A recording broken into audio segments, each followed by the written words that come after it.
আর রাহিম মানে দয়াময়, মেহেরবান। তার দয়া যে কত বেশি আপনি কল্পনাও করতে পারবেন না, আপনি কল্পনাতেও আনতে পারবেন না তার দয়া কত বেশি।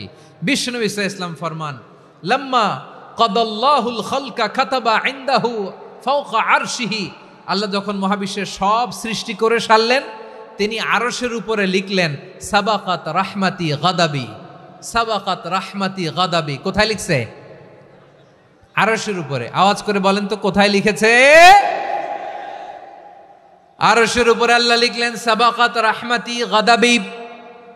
এর মানে হলো আমার দয়ার কাছে, আমার ভালোবাসার কাছে আমার ক্রোধ পরাজয় বরণ করেছে, আমার দয়ার কাছে আমার রাগ কিংবা ক্রোধ পরাজয় বরণ করেছে। মানে আমি আল্লাহর দয়া আছে, আবার আমি আল্লাহর ক্রোধ বা রাগ আছে, কিন্তু আমি আল্লাহর রাগের চেয়ে দয়া বেশি। আওয়াজ করে বলেন, আল্লাহর রাগ বেশি না দয়া বেশি? আল্লাহর যদি রাগ থাকতো আমরা বাঁচতে পারতাম?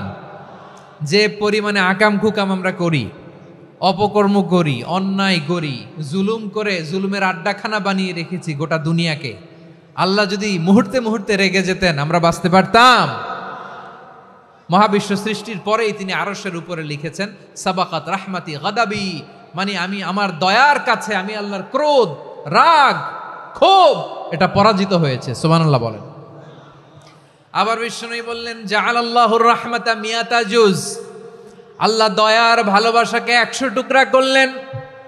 99 টুকরা দয়া মায়া ভালোবাসা আল্লাহ নিজের কাছে রেখে দিলেন, আর 1 টুকরা দয়া মায়া ভালোবাসা আল্লাহ গোটা বিশ্বের সবার মাঝে ঢেলে দিলেন। দয়া মায়া ভালোবাসা 100 টুকরা করে আল্লাহ নিজের কাছে রাখছেন কয় টুকরা? সবাই বলেন 99 টুকরা। আর গোটা বিশ্বের সবার মাঝে ভাগ করে দিয়েছেন কয় টুকরা? এবার এই 1 টুকরার নমুনা দেখেন তো পৃথিবীতে। স্বামী স্ত্রীর জন্য কত ভালোবাসা, বন্ধু বন্ধুর জন্য কত ভালোবাসা, গার্লফ্রেন্ড বয়ফ্রেন্ডের জন্য গলায় ফাঁস লাগায়, আছে না নাই? এই এখন গলার আওয়াজ বাড়ছে ইয়াংদের। হুজুর এখন গার্লফ্রেন্ড বয়ফ্রেন্ডের ভিতরে ঢুকছে, এখন আমরা আছি হুজুর। জেগে উঠছে বারুয়াখালী। দেখেন এই তো কয়েকদিন আগেই তো, কত বছরের 12 না কত বছরের এক মেয়ে, কত বছর? 11। ওই দেখেন সব মুখস্থ দুষ্টগুলার, আর কিছু মুখস্থ না থাকলে এগুলো মুখস্থ। 11 বছরের, তারে কি বলবো, তরুণীও তো না, কিশোরী। এই কিশোরী ভালোবাসার টানে বাপ মা থুইয়া চলে গেছে কোথায়? দেখেন ভালোবাসারে আল্লাহ 100 টুকরা করেছেন, 99 টুকরা ভালোবাসা আল্লাহ নিজের জন্য রেখেছেন, 1 টুকরা আমাদের সবাইকে ভাগ করে দিয়েছেন। যত পাখি আছে পৃথিবীতে, যত মাছ আছে, যত প্রাণী আছে, যত মানুষ আছে, যত জিন আছে, আমরা সবাই মিলে পেয়েছি ভালোবাসার কয় টুকরা? আর আরশে আজিমের অধিপতি আল্লাহ, তিনি তার কাছে ভালোবাসা রেখে দিয়েছেন কয় টুকরা? তাহলে এবার আওয়াজ করে বলেন, আল্লাহর রাগ বেশি নাকি দয়া বেশি? আল্লাহ তুমি দয়ার সাগর রহমানুর রহিম, তোমার দয়ায় পূর্ণ আমার সারা নিশিদিন। সবাই পড়েন, আল্লাহ তুমি দয়ার সাগর রহমানুর রহিম, তোমার দয়ায় পূর্ণ আমার সারা নিশিদিন। আল্লাহু আকবার। আল্লাহ বলেন রাহমাতি ওয়াসিআত কুল্লা শাই, গোটা বিশ্বের সব জায়গায় আমি আল্লাহর রহমত বিস্তৃত, এমন কোন জায়গা নাই যেখানে আমি আল্লাহর রহমত নাই। ঠিক কিনা বলেন? এমন কোন জায়গা নাই আমি আল্লাহর রহমত নাই। আমি আল্লাহর রহমত ছাড়া গাছের একটা পাতা নড়ে না, আমি আল্লাহর দয়ার রহমত ছাড়া গাছের একটা পাতা পড়ে না, আমি আল্লাহর দয়ার রহমত ছাড়া আকাশ থেকে 1 ফোঁটা বৃষ্টি ঝরে না। তিনি হলেন রহমান, তিনি হলেন রাহিম। ঠিক কিনা বলে? আল্লাহরে চিনতেছেন? আলোচনার বিষয় কি? আসুন আমাদের রবকে চিনি। তিনি হলেন আর রহমান, তিনি হলেন আর রাহিম। তার দয়ার কোনো শেষ নাই, তার মায়ার কোনো শেষ নাই। বনি ইসরাইলের এক লোক 500 বছর আল্লাহর ইবাদত করেছে। কয় বছর? কোথায় জানেন? সাগরের মাঝখানে এক পাহাড়, ওই পাহাড়ের উপরে বসে 500 বছর টানা আল্লাহর ইবাদত। দিনে আর রাতে একবার করে নিচে নামতেন, সেখানে আল্লাহ তাআলা পাথরের ভেতর থেকে তার জন্য মিঠা পানির ব্যবস্থা করে দিয়েছেন, আর একটা ডালিম গাছের ব্যবস্থা করে দিয়েছেন। সকালে নামলে একটা টসটসে ডালিম, রাতে নামলে টসটসে ডালিম। এগুলো খেয়ে খেয়ে 500 বছর সে আল্লাহর ইবাদত করেছে। আর সে আল্লাহর কাছে বলেছে, আল্লাহ আমি যখন মারা যাব সেজদারত অবস্থায় যেন মারা যাই। ঠিকই আল্লাহ সেজদারত অবস্থায় সাইয়েদনা আজরাইলকে পাঠিয়ে দিলেন। সেজদারত অবস্থায় লোকটা মারা গেল। 500 বছর ইবাদতের পরে আল্লাহর দরবারে কিয়ামতের কঠিন ময়দানে যখন লোকটা হাজির হয়ে যাবে, আল্লাহ বলবেন, আদখিলু আবদি আল জান্নাতা বিরহমাতি, আমার বান্দাকে আমার দয়া আমার ভালোবাসা দিয়ে জান্নাতে ঢুকায়া দাও। 500 বছর ইবাদত করছে তো আমার দয়ায় আমার বান্দারে জান্নাত দাও। এই বান্দা বলে, বালবি আমালি, আল্লাহ তোমার দয়া লাগবে কেন? আমি আমার আমল দিয়ে জান্নাতে যেতে চাই। কি দিয়ে? কথা বুঝে নাই বোধহয়। আল্লাহর এই বান্দা কি দিয়ে জান্নাতে ঢুকতে চায়? আমল দিয়ে। আল্লাহ বলছে, আমার দয়ায় আমার বান্দারা জান্নাতে নিয়ে যাও। ফেরেশতারা এ বলে, আল্লাহ তোমার দয়া লাগবে কেন? সেজদা তো কম দেই নাই, জিকির করতে করতে 500 বছর শেষ করে দিলাম, আবার তোমার দয়া লাগবে? আমি তো আমার আমলেই জান্নাতে যেতে পারি। আল্লাহ বলবেন, তাই ঠিক আছে, আমি চাইলাম দয়া দিয়ে জান্নাত দিব, তুমি চাইলে আমল দিয়ে ঢুকবা, ঠিক আছে, তোমার আমল আর আমার যে দয়া দুইটার একটু মাপ দেই। তোমার 500 বছরের ইবাদত এক পাল্লায় রাখো। আর আল্লাহ বললেন, আমি যে দয়া করে এই দুনিয়ার নাজ নেয়ামত বিউটি সৌন্দর্য দেখার জন্য তোমারে 2টা চোখ দিয়েছিলাম, 2টা নয়, একটা চোখ আরেক পাল্লায় রাখো। রাখা হবে, দেখা যাবে ওই 500 বছরের ইবাদত হালকা হয়েছে আর মুহূর্তের মধ্যে আল্লাহর দেয়া একটা চোখের নেয়ামত ভারী হয়ে গিয়েছে। আল্লাহ বলবেন, তোমার কথা মতো মাপ দেয়া হলো, এবার ফলাফল দেখো। হিসাব বলে, তুমি এখন জাহান্নামে যাবা, go to the hell fire, যাও এবার জাহান্নামে যাও। মাপ জোখে যখন আসছো আমার সাথে হিসাব ক্যালকুলেশন, যাও তুমি এবার জাহান্নামে যাবা। এবার লোকটা কাচুমাচু করে বলে, আল্লাহ আমি বুঝি নাই, আল্লাহ আমি বুঝতে পারি নাই, খেয়াল করি নাই, তুমি আমারে ক্ষমা করো, তুমি আমারে মাফ করো। ও আল্লাহ, এবার আমি টের পেয়েছি, এবার আমি বুঝতে পেরেছি, তোমার দয়া ছাড়া দুনিয়ায় কেউ জান্নাতে যেতে পারবে না, কেউ পারবে না। আল্লাহ বললেন, ওরে গোলাম, তুই তো কিছুই ছিলি না, অস্তিত্বহীনতা থেকে তোরে অস্তিত্বে আনলো কে? ওই ছোট্ট শুক্রাণু থেকে মায়ের পেটে 9 মাস ধরে খাবার দিয়েছে কে? আবার সুস্থতার সাথে দুনিয়ার বুকে তোরে ডেলিভারির ব্যবস্থা করে দিল কে? আবার তোর মায়ের বুকের ভেতরে 2টা খাবারের লাইনের ব্যবস্থা করে দিল কে? আবার তোকে শৈশব পেরিয়ে কৈশোর পেরিয়ে তারুণ্য, তারপরে যৌবন, এগুলো দান করলো কে? তার চেয়েও বড় কথা, পাহাড়ের মাঝখানে সাগরের মাঝখানে 500 বছর ইবাদত করার শক্তি তোর গায়ে দিয়েছে কে? এই সাগরের মধ্যে লোনা পানি, লবণের পানি মুখে দেয়া যায় না, সেখান থেকে আমি পাহাড়ের ভেতর থেকে মিঠা পানির ব্যবস্থা করে দিলাম। ওই জায়গায় তোরে রিজিকের বন্দোবস্ত করলো কে? সকাল বিকাল 2 বেলা টসটসে ডালিম খাওয়ার ব্যবস্থা করে দিল কে? তোর আবদার ছিল, আল্লাহ আপনি আমার সেজদারত অবস্থায় রুহু কবজ করবেন, তোর শেষ আবদারটাও পূরণ করেছে কে? ও গোলাম, আমার রহমতের তুলনায়, আমার নেয়ামতের তুলনায় তোর 500 বছরের ইবাদতের কোনো ওজনই হবে না।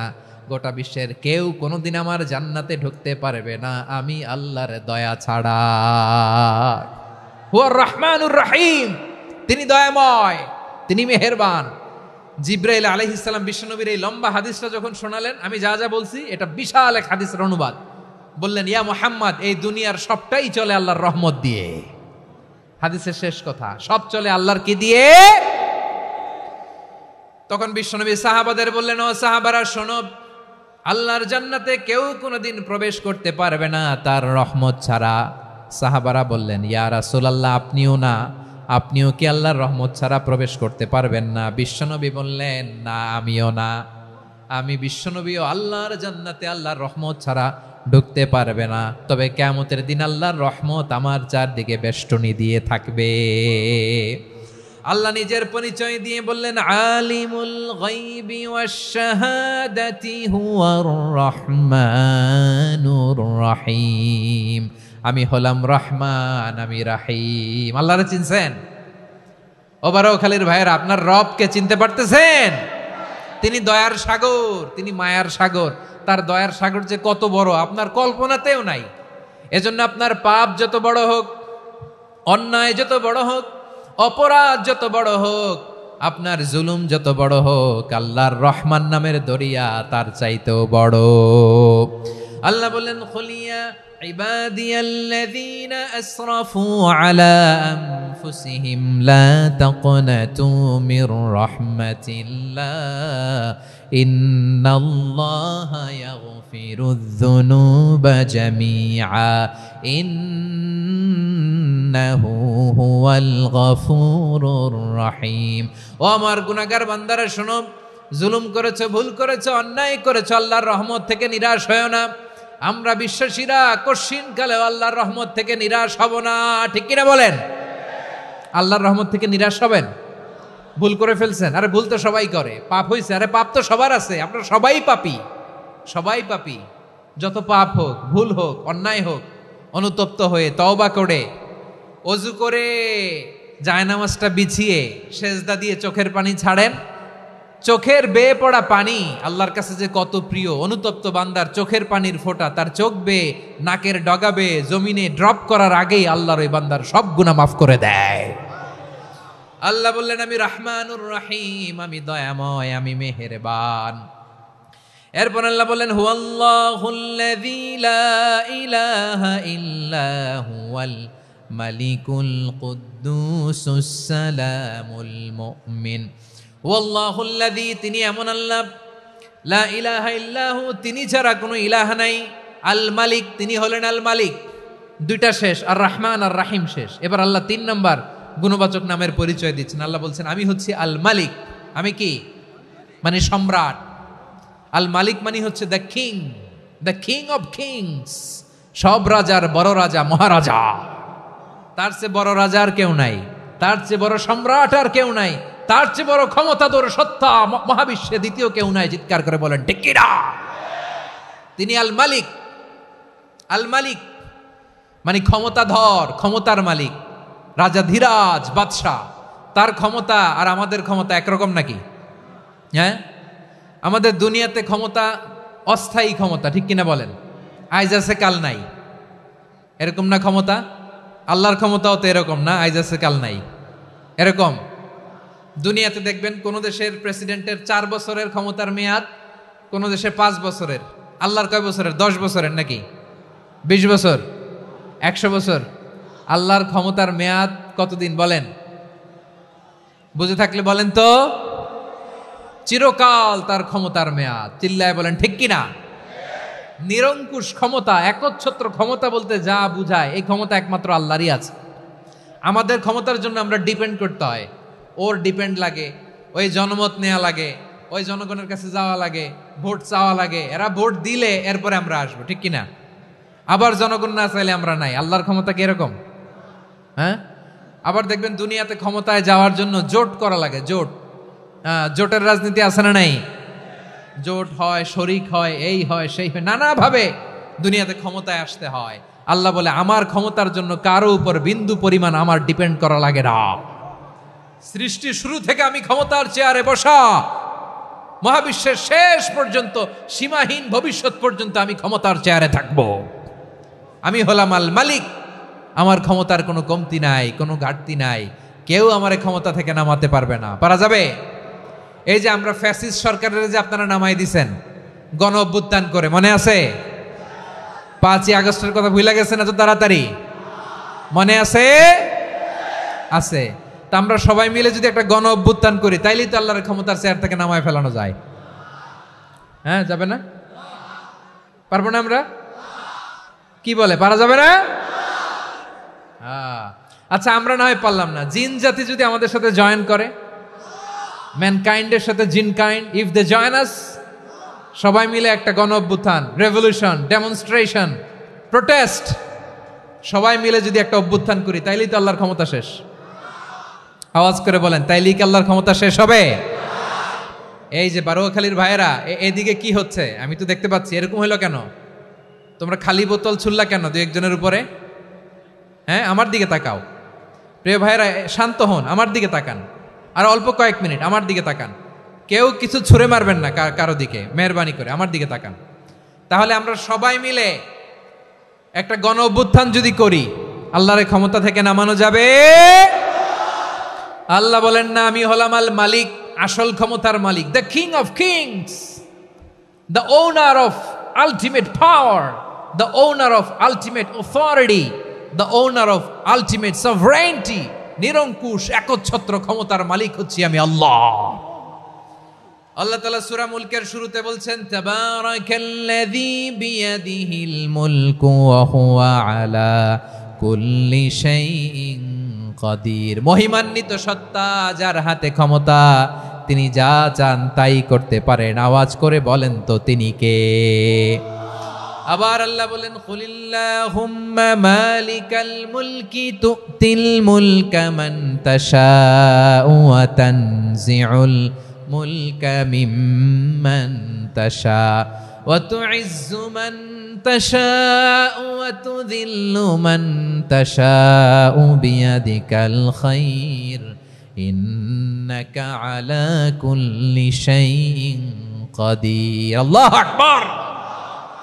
এ নবী আপনি বলুন আল্লাহুম্মা মালিকাল মুলক, আল্লাহ আপনি ক্ষমতার মালিক। তুতিল মুলকা মান তাশা, যাকে চান তারে ক্ষমতার চেয়ারে বসান। ওয়া তানজিউল মুলকা মিম্মান তাশা, যাকে চান তাকে ক্ষমতার চেয়ার থেকে ছুঁড়ে ফেলে দেন। তিনি কে? ক্ষমতার চেয়ারে বসায় কে? আবার মনে চাইলে আস্থা করে ছুঁড়ে নিক্ষেপ করেন, তিনি কে? আবার আল্লাহ বললেন ওয়ালাম ইয়াকুল্লাহু শারীকুন ফিল মুলকি, আমার ক্ষমতায় কোনো শরিক নাই, কোনো জোট নাই, কোনো পার্টনার নাই, কোনো অংশীদার নাই। আবার আমি চলে গেলে আমার ক্ষমতার দাবিদারও কেউ নাই। আল্লাহু আকবার। এই দুনিয়াতে রাজা মারা গেলে পরের রাজা কে হয়?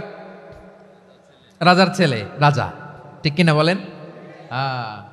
আল্লাহ চলে গেলে আরেকজন বসবে নাকি? এরকম না, তার ক্ষমতার সাথে দুনিয়ার ক্ষমতার কোনো মিলই নাই। এজন্য তিনি তার নাম দিয়েছেন আল মালিক। আল মালিক, the owner of power, the owner of ultimate power and sovereignty, the king of kings, সব রাজার বড় রাজা, মহারাজা আল মালিক, তিনি হচ্ছেন আল্লাহ। চিৎকার করে বলেন ঠিক কিনা?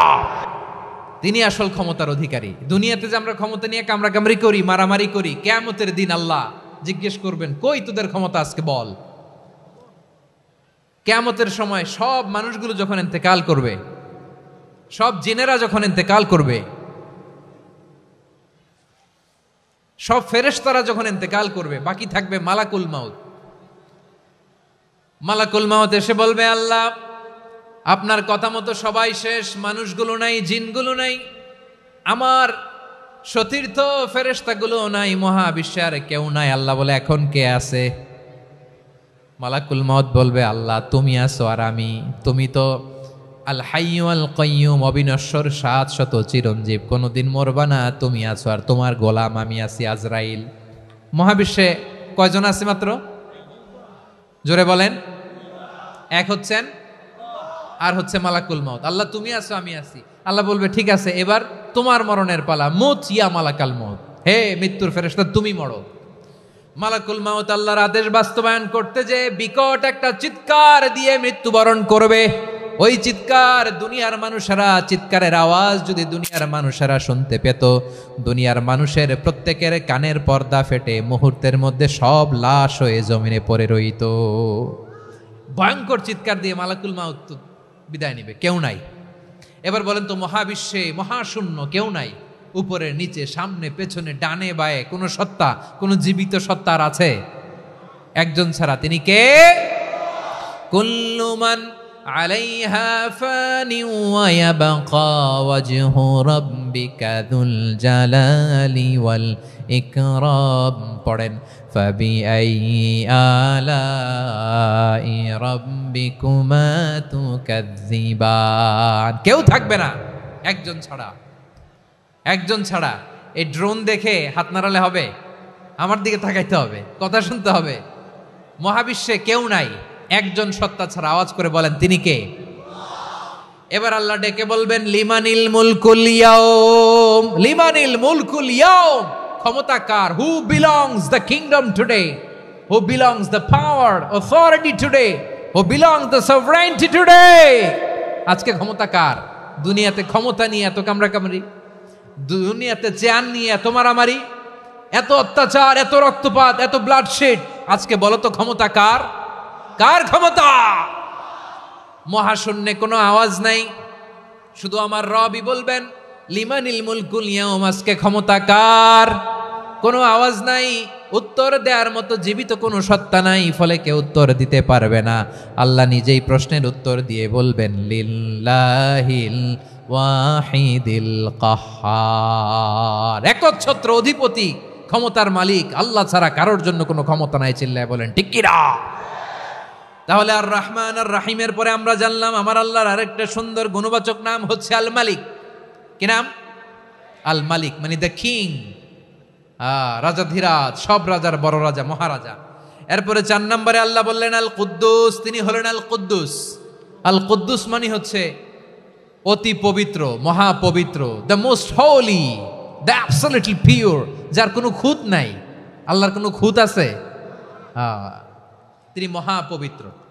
আল্লাহর পবিত্রতা যখন আমরা বর্ণনা করি আল্লাহ খুশি হয়ে যান, কারণ তার সত্তার একটা বৈশিষ্ট্য হচ্ছে তিনি আল কুদ্দুস। বারোয়াখালীবাসী আল্লাহর নামটা একটু জপেন না, বলেন আল কুদ্দুস, সবাই আওয়াজ করে আল কুদ্দুস। অতি পবিত্র, তার মধ্যে কোনো অপবিত্রতার ছিটে ফোঁটা নাই, মহাপবিত্র, the most pure, the most holy, অতি পবিত্র। ফেরেশতারা বলেছিল আল্লাহ আপনি মানুষ কেন বানাবেন? নাহনু নুসাব্বিহু বিহামদিকা ওয়া নুকদ্দিসু লাক, এই যে নুকদ্দিসু কুদ্দুস পাইছেন? তারা বলেছিল আল্লাহ মানুষ কেন বানাবেন, মারামারি করবে, আমরাই তো ভালো, আমরাই আপনার মহিমা বর্ণনা করি, আমরাই আপনার পবিত্রতা বর্ণনা করি। নুকদ্দিসু লাক তার মানে আল কুদ্দুস। আবার আমার নবী বিশ্বনবী যখন সিজদায় লুটিয়ে পড়তেন, আম্মা জানা এসে বলেন আমরা তো সিজদার মধ্যে সুবহানা রাব্বিয়াল আলা বলেই শেষ, কিন্তু বিশ্বনবী তাহাজ্জুদের নামাজে, নফল নামাজে, সুন্নত নামাজে 3 বার সুবহানা রাব্বিয়াল আলা তাসবিহ পড়ার পরে তিনি পড়তেন সুবহুন কুদ্দুসুন রাব্বুল মালাইকাতি ওয়ার রূহ। সুবহ কুদ্দুস রব্বুল মালাইকাতি ওয়ার রূহ। সিজদায় লুটিয়ে পড়ে বিশ্বনবী এই দোয়াটা পড়তেন। নফল নামাজে, সুন্নাত নামাজে কিংবা তাহাজ্জুদের নামাজে সুবহানা রাব্বিয়াল আলার পরে কি পড়তেন? সুবহুন। আওয়াজ করে বলেন সুবহুন কুদ্দুসুন রব্বুল মালাইকাতি ওয়ার রূহ। মানে আল্লাহ আপনি প্রশংসিত, আল্লাহ আপনি অতি পবিত্র, আপনি সব ফেরেশতা কুলের রব, ফেরেশতাদের সরদার জিব্রাইলের রব। সুবহানাল্লাহ। আজকে থেকে পড়বেন সিজদায়? হ্যাঁ, বারোয়াখালীবাসী পড়বেন নাকি? হুজুর নামাজে তো পড়ি না। হ্যাঁ, এরকম নফল নামাজে, তাহাজ্জুদের নামাজে, সুন্নত নামাজে সিজদার যে তাসবিহ সুবহানা রাব্বিয়াল আ'লা 3 বার পড়ার পরে আমার ভাইরা, মহিলা প্যান্ডেলে আমার যে মায়েরা বোনেরা আছে, আজকে তো রেকর্ড হয়ে যাবে, কালকেই ভিডিও পেয়ে যাবেন। 3 বার সুবহানা রাব্বিয়াল আ'লা পড়ার পরে পড়বেন সুবহুন কুদ্দুসুন রব্বুল মালাইকাতি ওয়ার রূহ। পড়বেন তো ইনশাআল্লাহ? আবার বিশ্বনবী বলেন ইন্নাল্লাহা তাইয়্যিব লা ইয়াকবালু ইল্লা তাইয়্যিবা। আল্লাহ পবিত্র, পবিত্রতা ছাড়া তিনি কিছু গ্রহণ করেন না, অপবিত্র কোনো কিছু আল্লাহ গ্রহণ করে না। অনেকে আছে ঘুষ খায়, সুদ খায়, অন্যায় অপরাধ চাঁদাবাজি যা আছে সব করে, হারাম টাকা, হারাম উপার্জন। এই হারাম উপার্জন দিয়ে আবার মসজিদ বানায়, আছে না নাই? ইনকাম সবটাই হারাম, ওইটা দিয়ে আবার এতিমখানা বানায়, আছে না নাই? আছে। ওইটা আল্লাহ কবুল করবে না, কারণ আল্লাহ নিজে পবিত্র, পবিত্র না হলে কিছুই অ্যাকসেপ্ট করেন না। সুবহানাল্লাহ পড়েন। তাহলে বুঝলাম তিনি আল কুদ্দুস মানে অতি পবিত্র। এরপরে আল্লাহ বলেন আমি হচ্ছি আসসালাম। আওয়াজ করে বলেন আসসালাম। আসসালাম মানে হচ্ছে শান্তির আধার। সালাম মানে কি? শান্তির আধার, যার কাছ থেকে শান্তি আসে, দ্য সোর্স অফ পিস। তিনি শান্তির আধার। এজন্য আমরা একে অপরের সাথে দেখা হলে কি বলি? সালাম। কি বলি? সালাম সালাম হাজার সালাম সকল শহীদ স্মরণে আমার হৃদয় রেখে যেতে চাই তাদের স্মৃতির চরণে। সবাই বলেন সালাম সালাম হাজার সালাম সকল শহীদ স্মরণে